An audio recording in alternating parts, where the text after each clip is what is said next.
नमस्कार दोस्तों, आपका शिक्षा विद सीताराम यूट्यूब चैनल में हार्दिक स्वागत है। तो इससे पहले वाले वीडियो तक हमने फर्स्ट लेसन है वो कंप्लीट कर लिया था। आज है वो हम इस वीडियो में सेकंड लेसन है साइंस का वो स्टार्ट करेंगे, जिसका नाम है सूक्ष्म जीव मित्र एवं शत्रु। यानी सूक्ष्म जीव है वो हमारे मित्र के रूप में भी काम करते हैं और हमारे शत्रु के रूप में भी काम करते हैं। तो इस लेसन को हम अच्छे से पढ़ेंगे। आप ध्यान से इस वीडियो को सुनिएगा, समझिएगा। तो चलिए स्टार्ट करते हैं। लेसन का नाम है वो है सूक्ष्म जीव मित्र या शत्रु। सबसे पहले मैं आपको सूक्ष्म जीव है उसके बारे में बता देता हूँ कि सूक्ष्म जीव किसे कहते हैं। सूक्ष्म जीव किसे कहते हैं, तो चलिए देखते हैं। यानी ऐसे जीव, नाम से स्पष्ट है, सूक्ष्म मतलब बहुत महीन। ऐसे जीव जिन्हें हम नग्न आंखों की सहायता से, जिन्हें हम नग्न या खुली आंखों की सहायता से हम नहीं देख सकते हैं, वो जीव क्या कहलाते हैं? सूक्ष्म जीव कहलाते हैं। या और भी इसकी परिभाषा स्पष्ट करना चाहे तो हम क्या कह सकते हैं? ऐसे जीव जिन्हें हम नग्न आंखों की सहायता से नहीं देख सकते, एक सूक्ष्मदर्शी यंत्र की सहायता से देख सकते हैं, वो जीव क्या कहलाते हैं? सूक्ष्म जीव कहलाते हैं। सूक्ष्म जीव को है वो 4 वर्गों में विभाजित किया गया है। कितने वर्गों में? 4 वर्गों में। कौन कौन से 4 वर्ग है? जिसमें पहला है, यदि बात करें, प्रोटोजोआ। पहला कौन सा है? प्रोटोजोआ, ये नाम आप ध्यान रखिएगा। सेकंड है वो है जीवाणु, जिसे अंग्रेजी में कहते हैं बैक्टीरिया। थर्ड है वो है कवक, जिसे अंग्रेजी में कहते हैं फंजाई। और 4 नंबर है विषाणु कह दो, चाहे अंग्रेजी में आप इसे वायरस कह दो। और वायरस तो इन दिनों क्या है, खूब चर्चा में है, कोरोना वायरस। तो सूक्ष्म जीव के बारे में हम पढ़ रहे हैं। सूक्ष्म जीव किसे कहते हैं? जो ऐसे जीव जिन्हें हम नग्न आंखों की सहायता से नहीं देख सकते, सूक्ष्म यंत्र की सहायता से देख सकते हैं, सूक्ष्म जीव कहलाते हैं। 4 वर्गों में विभाजित किया गया है, जिनमें पहला है प्रोटोजोआ, जीवाणु, कवक और विषाणु। विषाणु को आप अंग्रेजी में वायरस भी कह सकते हैं। तो चलिए देखते हैं कि आपने अपने आसपास के स्थानों पर पौधे एवं जंतुओं सहित अनेक सजीव देखे हैं, परंतु कुछ जीव ऐसे भी हैं जिन्हें हम बिना यंत्र की सहायता से केवल आंखों से देख पाना संभव नहीं हो सकता है।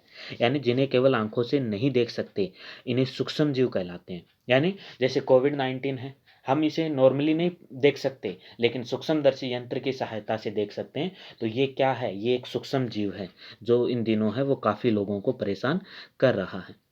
आगे है, उदाहरण के लिए आपने देखा होगा कि वर्षा ऋतु में नम ब्रेड से मतलब है हल्की नमी वाली रोटी सड़ने लगती है, जिसे बूफन कहते हैं। इसकी सतह सफेद काले धब्बों से ढक जाती है। इन धब्बों को आवर्धक लेंस की सहायता से देखिए। आवर्धक लेंस से तात्पर्य है यानी ऐसा लेंस जो क्या करेगा, छोटी चीजों को है वो बड़ा दिखाएगा, वो लेंस क्या कहलाएगा? आवर्धक लेंस कहलाता है।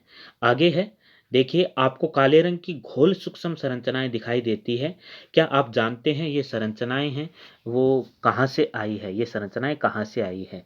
आगे है वो है सूक्ष्म जीव क्रियाकलाप 2.1। बगीचे अथवा मैदान में एक बिक्कर, बिक्कर का मतलब कांच का गिलास ले लो, प्याला ले लो। बिक्कर में थोड़ी सी गिल्ली मिट्टी लीजिए, इसी में जल डालिए। मिट्टी के कण बैठ जाने के पश्चात जल की एक बूंद स्लाइड पर लेकर सूक्ष्मदर्शी की सहायता से इसका परीक्षण कीजिए। आप क्या देखते हैं? क्रियाकलाप 2.2 कहता है कि एक तालाब या पोखर जिसे भी कहते हैं से जल की कुछ बूंदे लीजिए और कांच की स्लाइड पर फैलाकर सूक्ष्मदर्शी की सहायता से इसका परीक्षण कीजिए। क्या आपको सूक्ष्म जीव गति करते हुए वो इसमें नजर आ रहे हैं?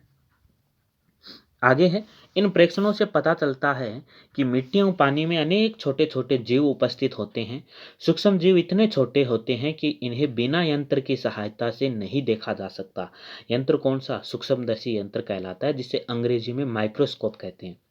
इनमें से कुछ जैसे कि ब्रेड पर उगने वाले कवक को आवर्धक लेंस की सहायता से देखा जा सकता है, जबकि अन्य बिना सूक्ष्मदर्शी यंत्र की सहायता से नहीं देख सकते। यही कारण है कि इन्हें सूक्ष्म जीव कहते हैं। तो अगर एक परिभाषा के अंदर इसे पिरोना चाहें तो इसकी परिभाषा आप क्या लिख सकते हैं? लिख सकते हैं कि ऐसे जीव जिन्हें हम नग्न आंखों की सहायता से नहीं देख सकते, उन्हें सूक्ष्मदर्शी यंत्र की सहायता से देखा जा सकता है, वो जीव क्या कहलाते हैं? सूक्ष्म जीव कहलाते हैं। सूक्ष्म जीवों को 4 वर्गों में बांटा गया है। यह वर्ग कौन कौन से? जिसमें जीवाणु, अंग्रेजी में बैक्टीरिया, कवक जिसे अंग्रेजी में फंजाई, प्रोटोजोआ जिसे प्रोटोजोआ ही कहा जाता है, एवं कुछ होते हैं वो शैवाल भी आते हैं। शैवाल होते हैं, शैवाल के बारे में भी बात करेंगे। जीवाणु, शैवाल, प्रोटोजोआ, कवक के कुछ सामान्य सूक्ष्म जीव में दर्शाए गए हैं। चित्र 2.1 और 2.4 में दिखाए गए हैं, जिसके बारे में हम आगे बात करेंगे। विषाणु भी सूक्ष्म होते हैं, परंतु वे अन्य सूक्ष्म जीवों से भिन्न हैं। विषाणु क्या है? देखिए, मैं आपको बता देता हूँ कि विषाणु सूक्ष्म जीव तो है, लेकिन अन्य से भिन्न है। कैसे भिन्न है? यानी विषाणु है, अर्थात जो वायरस है, इसे सजीव व निर्जीव के बीच की योजक कड़ी कहा जाता है। ध्यान से सुनिएगा, सजीव व निर्जीव के बीच की योजक कड़ी है, वो इसे कहा जाता है। क्यों कहा जाता है? क्योंकि जब क्योंकि जब जो जीवाणु है वो यदि शरीर के बाहर होता है, अर्थात किसी सजीव के शरीर से बाहर होता है, तब ये किसका काम करता है? निर्जीव का काम करता है। लेकिन जैसे ही किसी सजीव के शरीर में एंटर करता है, तो ये सजीव के भांति काम करता है। इसलिए इस वायरस को सजीव और निर्जीव के बीच की योजक कड़ी है, वो कहा जाता है। तो देखते हैं, विषाणु भी सूक्ष्म जीव होते हैं, परंतु वे अन्य सूक्ष्म जीवों से भिन्न हैं। वे केवल परपोषी में ही गुणन करते हैं। परपोषी अर्थात जीवाणु, पौधे अथवा जंतु कोशिकाओं में गुणन करते हैं। विषाणु चित्र 2.5 में दर्शाए गए हैं। कुछ सामान्य रोग जैसे जुकाम है, सर्दी जुकाम है, जो वायरस की वजह से होता है, विषाणु की वजह से। इन्फ्लुएंजा यानी फ्लू है, वो अधिकतर खांसी है, वो विषाणु द्वारा होते हैं। कुछ विशेष रोग जैसे पोलियो और खसरा है, ये भी विषाणु के कारण होता है। तो दोस्तों, ये जो विषाणु के कारण होने वाले रोगों के नाम बताए गए हैं, जैसे सर्दी जुकाम है, खांसी है, पोलियो खसरा है, तो आप इनको थोड़ा ध्यान रखिएगा। पूछा जा सकता है पोलियो व खसरा होता है, 4 ऑप्शन दे देगा, जीवाणु, विषाणु, कवक, सॉरी, जीवाणु, विषाणु, कवक और प्रोटोजोआ। तो इसका राइट आंसर जो रहेगा वो रहेगा विषाणु। आगे है अतिसार मलेरिया प्रोटोजोआ द्वारा होता है, ये भी ध्यान रखिएगा। अतिसार और जो मलेरिया रोग है वो किसके माध्यम से होता है? प्रोटोजोआ द्वारा होता है।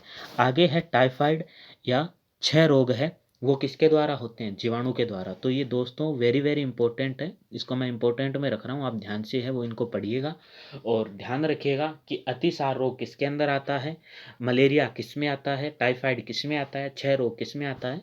तो ये आपसे एग्जाम में क्वेश्चन पूछा जा सकता है।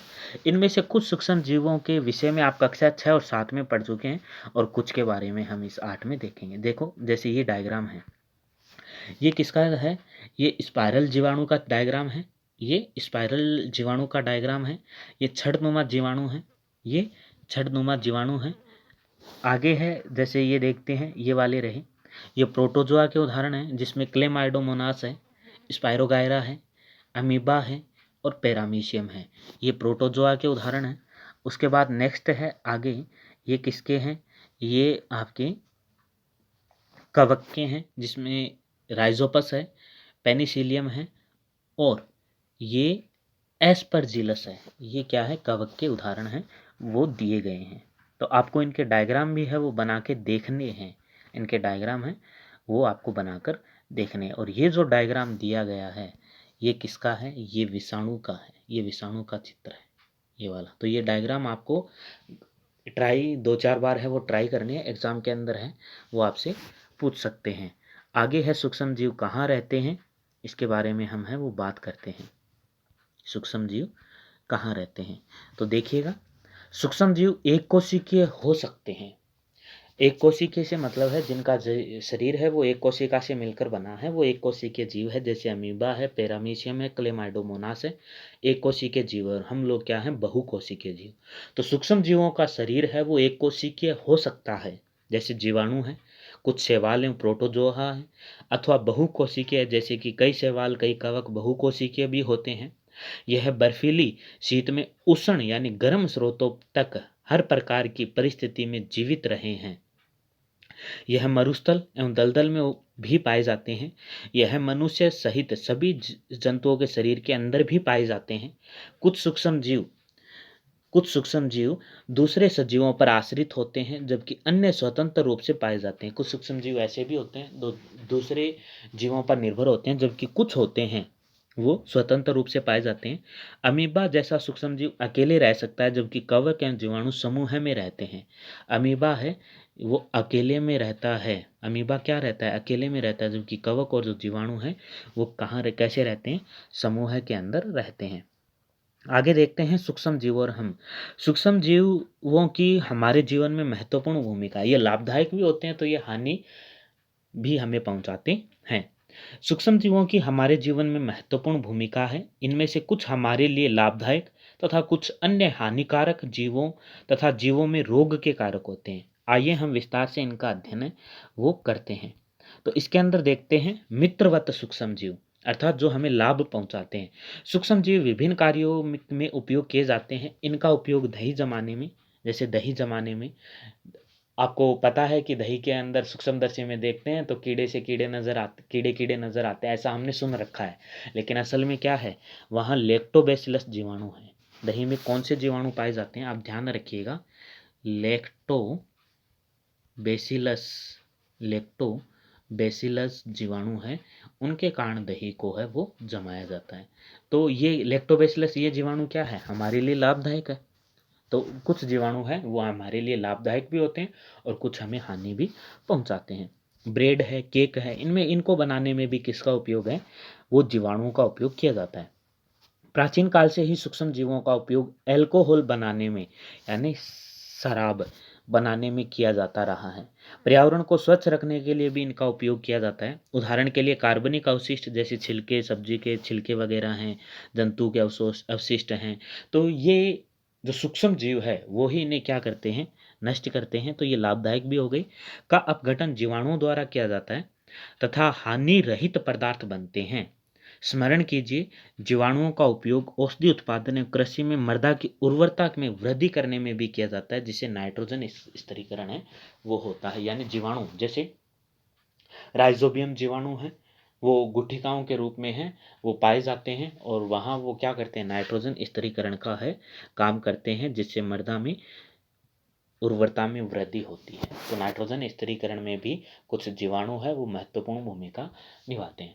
तो दोस्तों, इस वीडियो में हम हैं वो इतना ही पढ़ेंगे। इसका आगे का जो भाग है वो हम नेक्स्ट पार्ट में पढ़ेंगे। और यदि आपको वीडियो पसंद आया तो वीडियो को लाइक कीजिएगा, कमेंट कीजिएगा, चैनल को सब्सक्राइब कीजिएगा। तो इस वीडियो में इतना ही। जय हिंद, जय भारत।